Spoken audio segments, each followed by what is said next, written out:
안녕하세요. 혈당 챔피언 여러분. 당뇨병 관리가 엄격한 식단만으로 된다고 생각하셨나요? 사실이 아닙니다. 사실 혈당을 즉시 개선하기 위해 필요한 것은 간단한 일상 습관들입니다. 이 영상에서 혈당을 비당뇨 범위로 유지하는 15가지 방법을 공유하겠습니다.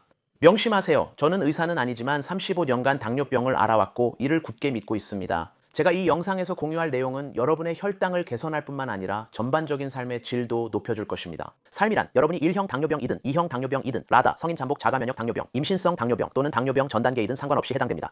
제 일상 습관 1번을 시작하겠습니다. 몸무게 절반 이상이 물인 걸 아셨나요? 탈수가 되면 혈액 내의 수분량이 줄어들어 포도당 농도가 더 높아지고 그로 인해 혈당이 올라가게 됩니다. 보시다시피 혈액 내 당이 늘었습니다. 혈당을 낮게 유지하려면 하루 종일 수분을 충분히 섭취하세요. 그래서 저는 매일 아침 일어나자마자 큰 컵에 물을 마시는 것을 습관으로 만들었고 매일 최소 2리터 또는 반 갤런의 물을 마십니다. 참고로 그건 무설탕 시럽이었고 이제 솔직히 말씀드릴게요. 저에게 혈당을 조절하기 가장 어려운 시간은 아침 일찍입니다. 저는 아무것도 먹지 않았는데도 아침에 일어나자마자 혈당이 종종 오르기 시작합니다. 여러분 중에도 그런 일이 있는 분들이 분명히 계실 텐데 왜 그런 걸까요? 사실 아침에 일어나면 글루카곤이나 성장 호르몬 같은 특정 호르몬이 우리 몸에서 분비되는데 이런 호르몬들이 혈당을 올리게 됩니다. 이 문제는 당뇨병 환자 대부분에게 흔하며 푸트 플로어 증후군으로도 불립니다. 그럼 해결 방법은 무엇일까요? 이제 두 번째 습관으로 넘어가겠습니다. 아침에 물을 더 마시는 것만으로는 제 문제가 완전히 해결되지 않았습니다. 푸트플로어 증후군을 상쇄하고 아침 혈당 급증을 막기 위해 저는 다른 무언가를 해야 했습니다. 그리고 저는 그 방법을 알아냈습니다. 저에게 가장 효과적인 방법은 일어나자마자 소량의 속효성 인슐린을 투여하는 것이었습니다. 정확한 용량은 그날의 상황과 아침에 인슐린 저항성이 얼마나 되는지에 따라 달라질 수 있지만 보통 저는 0.5 단위에서 1 단위 정도의 속효성 인슐린을 맞습니다. 추가로 투여하는 인슐린이야말로 제 몸이 혈액 속에 포도당을 끌어들이고 아침 식사 전 혈당을 최적 범위로 유지하는 데 꼭 필요한 것입니다. 이 영상을 보고 계신 분들 중에는 인슐린을 사용하지 않는 분들도 계실 텐데 그런 분들에게는 이 팁이 해당되지 않을 수 있다는 점을 알고 있습니다. 하지만 걱정하지 마세요. 아침 인슐린 주사가 제가 하는 유일한 일이 아니고 제 세 번째 습관은 모두에게 적용될 수 있기 때문입니다. 여러분도 아시다시피 혈액 내 과도한 포도당을 줄이는 또 다른 방법은 유산소 운동입니다. 아침에 꼭 달리기나 헬스장에 갈 필요는 없습니다. 저도 분명히 그렇게 하기엔 너무 게으르지만 몸을 조금이라도 움직이는 것을 매일 습관으로 만들었습니다. 저는 일부러 집에서 5분 거리쯤에 차를 주차하고 걸어갑니다. 사무실까지 짧게 운전해서 가고 차에서 내려 사무실까지 또 5분 정도 걸어갑니다. 이게 전혀 운동처럼 느껴지진 않지만 확실히 에너지가 더 생기고 아침 혈당이 급격히 오르는 것도 정말로 잡아줍니다. 참고로 운동을 좋아하시고 5분이나 10분 걷는 걸로는 부족하다면 계속 시청하시는 게 좋겠습니다. 곧 이 영상에서 인슐린 감수성을 높이는 운동을 알려드릴 예정이기 때문입니다. 이미 말씀드렸듯이 아침 혈당 문제는 당뇨를 앓고 있는 우리 모두에게 꽤 흔한 일입니다. 하지만 저에게는 아침 식사 후에 혈당을 조절하는 것이 특히 더 어렵습니다. 이제 네 번째 일상 습관으로 식사 후 혈당을 정상으로 유지하기 위해 하는 방법을 말씀드리겠습니다. 핵심은 아침에 흰빵, 설탕, 시리얼, 오렌지 주스 같은 벌거벗은 탄수화물로 시작하지 않는 것입니다. 이런 음식은 혈당을 빠르게 올립니다. 저는 식이섬유, 건강한 지방, 단백질이 많은 아침 식사로 하루를 시작하는 것을 습관으로 하고 있습니다. 저는 달걀, 아보카도, 터키고기, 햄, 여러 채소를 좋아합니다. 이런 음식들을 접시에 담으면 혈당이 크게 오를 걱정 없이 통곡물 빵 몇 조각도 곁들일 수 있습니다. 하지만 매일 아침 똑같은 음식을 먹는 건 그다지 재미있지 않잖아요. 그리고 솔직히 말해서 저는 탄수화물이나 다른 어떤 음식이든 너무 제한하고 싶지 않아요. 이렇게 하면 섭식장애나 다른 문제로 이어질 수 있다고 생각해요. 참 우리 가족은 가끔 아침에 챔과 함께 팬케이크를 먹는 걸 좋아하는데 저도 그 자리에 함께하고 싶어요. 하지만 이 식사가 설탕이 많아 혈당이 쉽게 급상승할 수 있다는 것도 잘 알아요. 지금부터 공유할 몇 가지 습관은 탄수화물과 당분 많은 식사에도 혈당을 효과적으로 관리하는 방법을 이해하는 데 도움이 될 것입니다. 제가 가장 좋아하고 자주 쓰는 첫 번째 도구이자 다섯 번째 습관은 치아시드입니다. 이 작은 녀석들은 식이섬유, 건강한 지방, 단백질이 풍부합니다. 그래서 저는 치아시드를 팬케이크 반죽이나 오버나이트 오트밀 같은 탄수화물 많은 아침 식사에 넣으면 혈당에 더 좋은 식사가 됩니다. 치아시드를 좋아하지 않거나 비싸다고 느껴도 걱정하지 마세요. 비슷한 효과를 얻기 위해 아마시나 차전자피도 사용할 수 있습니다. 저는 개인적으로 치아씨드와 아마씨를 커피 그라인더나 블렌더에 갈아서 식사에 넣는 걸 좋아합니다. 제가 관찰한 바로는 이렇게 갈아주면 혈당 급증을 늦추는 효과가 더 강해져서 훨씬 더 효과적입니다. 차르비 식사에 대해 제가 쓰는 또 다른 중요한 도구는 바로 제 습관입니다. 여섯 번째는 제 휴대폰에 있는 타이머입니다. 그런데 도대체 타이머가 왜 필요하냐고요? 여러분이 궁금해 하실 수도 있겠네요. 자, 설명해 드릴게요. 제가 팬케이크 한 접시를 먹으면 탄수화물이 소화되어 포도당이 혈류로 들어가고 그 결과 건강한 몸에서는 혈당이 올라가게 됩니다. 이 과정에서 췌장에서 즉각적으로 인슐린이 분비되고 인슐린은 혈액 속의 포도당을 세포 안으로 이동시켜 혈당을 다시 낮춰줍니다. 저는 현재 제1형 당뇨병을 앓고 있어서 제 몸에서는 인슐린이 전혀 생성되지 않기 때문에 외부에서 인슐린을 주사해야 합니다. 제가 인슐린을 주사하면 인슐린이 혈류에 도달해서 작용을 시작하는데 약 20분 정도 걸립니다. 그래서 제가 거의 모든 식사 때마다 휴대폰 타이머를 사용하는 이유는 간단합니다. 인슐린이 혈류에 도달하는 시점을 탄수화물이 들어오기 직전에 맞춰서 혈당이 급격히 오르는 것을 막기 위해서입니다. 이제 다시 팬케이크 예시로 돌아가서 아침 식사 전 혈당이 안정적이라면 예를 들어 100mg/dl 정도라고 가정해 봅시다. 먼저 인슐린을 맞고 타이머를 20분으로 맞춥니다. 시간이 다 되면 팬케이크를 먹기 시작합니다. 이렇게 하면 인슐린을 맞고 바로 팬케이크를 먹었을 때보다 팬케이크를 먹은 후 혈당이 훨씬 덜 급격하게 오릅니다. 참고로 방금 말씀드린 20분은 흔히 프리볼러스 시간이라고 부르는데 이 프리볼러스 시간은 0분에서 최대 45분까지 다양할 수 있습니다. 현재 혈당, 곧 먹을 식사, 그리고 시간대에 따라 달라집니다. 그러니 잘 모르겠다면 반드시 의료 전문가와 다시 상담하시기 바랍니다. 이 영상을 보고 계신 분들 중 일부는 인슐린을 사용하지 않을 수도 있다는 점을 알고 있습니다.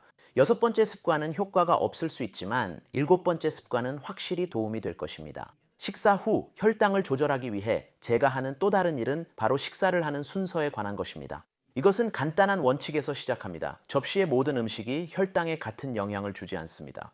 아침에 토스트든 저녁에 파스타든 탄수화물부터 바로 먹는 것은 저에게 별로 효과가 없습니다. 그건 마치 거대한 탄수화물 파도를 여는 것과 같습니다. 그 탄수화물들이 혈류로 빠르게 들어와 혈당을 급격히 올립니다. 하지만 우리가 댐을 세워서 설탕 파도가 혼란을 일으키기 전에 속도를 늦출 수 있다고 하면 어떨까요? 바로 그게 제가 매일 실천하는 습관입니다. 일곱 번째로 저는 모든 식사를 탄수화물이 적고 식이섬유, 단백질, 건강한 지방이 풍부한 음식으로 시작합니다. 아침 식사로는 아보카도 한 조각이나 달걀을 먹고 저녁에는 보통 그린 샐러드 한 그릇이나 구운 닭고기를 먹습니다. 이런 음식들은 실제로 댐처럼 작용해서 제 혈류로 포도당이 천천히 방출되도록 도와줍니다. 나중에 탄수화물을 먹게 되면 혈당이 급격히 오르는 것을 막아주고 제 혈당이 꽤 안정적으로 유지됩니다. 이제 음식 먹는 순서만 조금 바꿔도 큰 효과가 있습니다. 왜냐하면 곰곰이 생각해보면 식사를 식이섬유와 단백질로 시작하면 인슐린을 미리 맞는 시간, 즉 프리볼루스 시간을 더 늘려주는 효과가 있기 때문입니다. 그래서 이 방법은 프리볼루스를 할 시간 없거나 20분 기다리기 싫을 때 쓸 수 있는 또 다른 도구입니다. 이제 여덟 번째 혈당 관리 습관을 말씀드리겠습니다. 이 방법은 저에게 큰 변화를 가져왔습니다. 저는 더 나은 당뇨병 관리를 위해 꼭 필요한 것은 자주 혈당을 체크하는 것이라는 걸 배웠습니다. 여기서 자주라는 것은 2시간마다 한 번씩 또는 신체 활동을 할 때는 그보다 더 자주 체크하는 것을 의미합니다. 저는 하루 동안 다양한 활동을 바꿀 때마다 혈당을 체크하는 것을 일상적인 습관으로 만들었습니다. 아침에 일어나거나 아침 식사 전 책상에 앉아 일하거나 운동 전에도 혈당을 체크합니다. 이제 대부분의 여러분들처럼 저도 연속 혈당 측정기를 사용하기 때문에 더 이상 손가락을 계속 찌를 필요가 없습니다. 하지만 연속 혈당 측정기, Continuous Glucose Monitor에 대해 제가 좋아하지 않은 점이 한 가지 있습니다. 혈당 수치를 확인하려면 휴대폰을 꺼내야 하는데 솔직히 말해서 그러다 보면 현재에 집중하지 못하고 휴대폰을 계속 보게 되는 경우가 많습니다. 그래서 저는 매일 습관적으로 슈가 픽셀 디스플레이에서 혈당을 확인하게 됐습니다. 이건 광고나 협찬이 아닙니다. 저는 그 기기가 정말 좋아요. 하나는 사무실, 하나는 집에서 써요. 이 기기 덕분에 휴대폰에 빠지지 않고 집중하는 데 큰 도움이 됐어요. 많은 분들이 댓글에서 슈가 픽셀에 대해 물어보셨다는 걸 알고 있어요. 그래서 여러분이 확인하실 수 있도록 아래에 링크를 남겨두었습니다. 아홉 번째 팁입니다. 간단하지만 저에겐 큰 도움이 됐어요. 저는 요리하는 걸 정말 좋아하는데 집에서 요리하면 식사에 들어가는 재료를 모두 직접 조절할 수 있어서 혈당을 관리하는 데 훨씬 수월해져요. 오늘 공유할 습관은 요리가 아니라 모든 것이 시작되는 곳에 관한 것입니다. 장보기를 할 때 배가 고프거나 계획 없이 가면 혈당에 좋지 않은 음식들을 많이 집게 되는 경우가 많더라고요. 예를 들어 이런 감자칩처럼요. 그렇게 하면 당뇨 관리를 더 어렵게 만들 뿐이에요. 그래서 저는 뭔가를 먹고 장보기 목록을 만드는 습관을 들였어요. 매번 마트에 가기 전에 제가 정말 좋아하면서도 혈당에 좋은 음식들로 목록을 채워 넣었어요. 하지만 다시 말하지만 저는 자신을 너무 제한하지 않고 가끔은 아이스크림도 꼭 사요. 저도 아이스크림 먹는 걸 좋아하거든요. 그리고 여기 한 가지 더 간단한 팁이 있어요. 만약 매번 같은 마트에서 장을 본다면 매장에 진열된 순서대로 통로별로 쇼핑 리스트를 정리해 보세요. 그렇게 하면 시간 절약되고 리스트를 오갈 필요 없어요. 자, 이제 저에게는 쇼핑 리스트보다 온라인 쇼핑이 훨씬 더 효과적이었어요. 제가 자주 사는 물건들은 이미 제 계정에 저장되어 있고 다른 사람을 기다리게 하지 않고도 각 식품의 영양 성분표를 비교할 수 있어요. 참고로 비슷한 두 제품 중에서 고민할 때는 보통 식이섬유와 단백질이 더 많고 탄수화물, 당분, 포화지방이 더 적은 제품을 선택해요. 이런 기준 덕분에 더 빠르게 좋은 선택을 할 수 있어요. 다음 팁 또는 일상 습관 10번째는 커피에 관한 거예요. 솔직히 말씀드리자면 저는 커피를 정말 많이 마시는 사람이에요. 요즘은 하루에 3잔에서 5잔 정도는 거뜬히 마실 수 있어요. 수년간 당뇨와 함께 살아오면서 저는 커피가 특히 아침에 혈당을 꽤 많이 올린다는 걸 알게 됐어요. 어렸을 때는 커피에 우유와 설탕을 넣어서 마셨는데 그게 제 혈당을 쉽게 올리곤 했어요. 100mgdl에서 200mgdl로 올랐지만 사실 별로 놀랄 일은 아니에요. 하지만 30살이 되었을 때 살을 빼고 싶어서 블랙커피로 바꿨고 실제로 그게 더 맛있다는 걸 알게 됐어요. 하지만 블랙커피조차도 제 혈당을 30에서 52mgdl까지 올렸어요. 특히 아침 일찍 마시면 더 그렇죠. 알고 보니 커피에 들어있는 설탕이나 우유뿐만 아니라 카페인도 혈당을 올리는 특정 호르몬을 자극하더라고요. 이제 문제는 아침 일찍 제가 꼭 필요로 하는 게 바로 그 카페인 킥이라는 거죠. 혈당이 급격히 오르지 않게 커피를 마시려면 어떻게 해야 할까요? 제 방법을 알려드릴게요. 저는 아침에 일어나자마자 커피를 안 마십니다. 그때 혈당이 가장 높아지기 때문입니다. 저는 일을 시작하기 직전까지 기다렸다가 커피를 마십니다. 그때가 실제로 에너지가 필요하고 창의력이 발휘되기 때문이죠. 혈당이 급격히 오르는 것을 막기 위해 저는 아주 소량의 인슐린을 맞습니다. 커피를 따르자마자 인슐린을 반 단위만 맞아도 저한테는 그 커피로 인한 혈당 급증을 막기에 충분합니다. 그리고 오후에는 디카페인 커피로 바꿔 마십니다. 왜냐하면 저는 카페인 효과가 더 이상 필요하지 않기 때문입니다. 하루만 더 지나면 디카페인 커피가 혈당에 영향이 없어서 커피 문제를 완전히 해결했습니다. 하지만 더 큰 문제가 있었습니다. 밤에 혈당이 높게 유지돼서 정말 마음에 들지 않았습니다. 이제 제 일상 습관 11번째로 넘어가겠습니다. 밤사이 혈당을 최적 범위로 유지하는 것이 저에게 중요합니다. 밤에 7, 8시간 잠을 자기 때문입니다. 그리고 그 시간 동안 혈당이 높으면 혈당 관리와 당화혈색소 A1C에 큰 영향을 줍니다.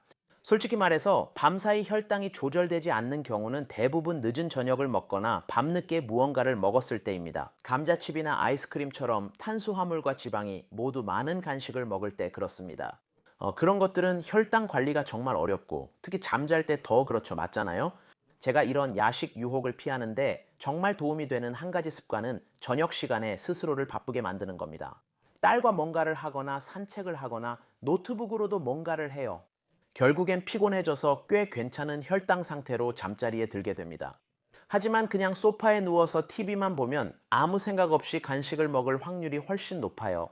그리고 바로 그런 행동이 밤새 혈당이 급격히 오르는 원인이 되죠. 다음 혈당 습관 12번으로 넘어가 볼게요. 대부분의 날에 제 평균 혈당은 보통 데시리터당 100에서 110mg 사이를 유지해요. 바로 그 범위가 제가 원하는 수치입니다.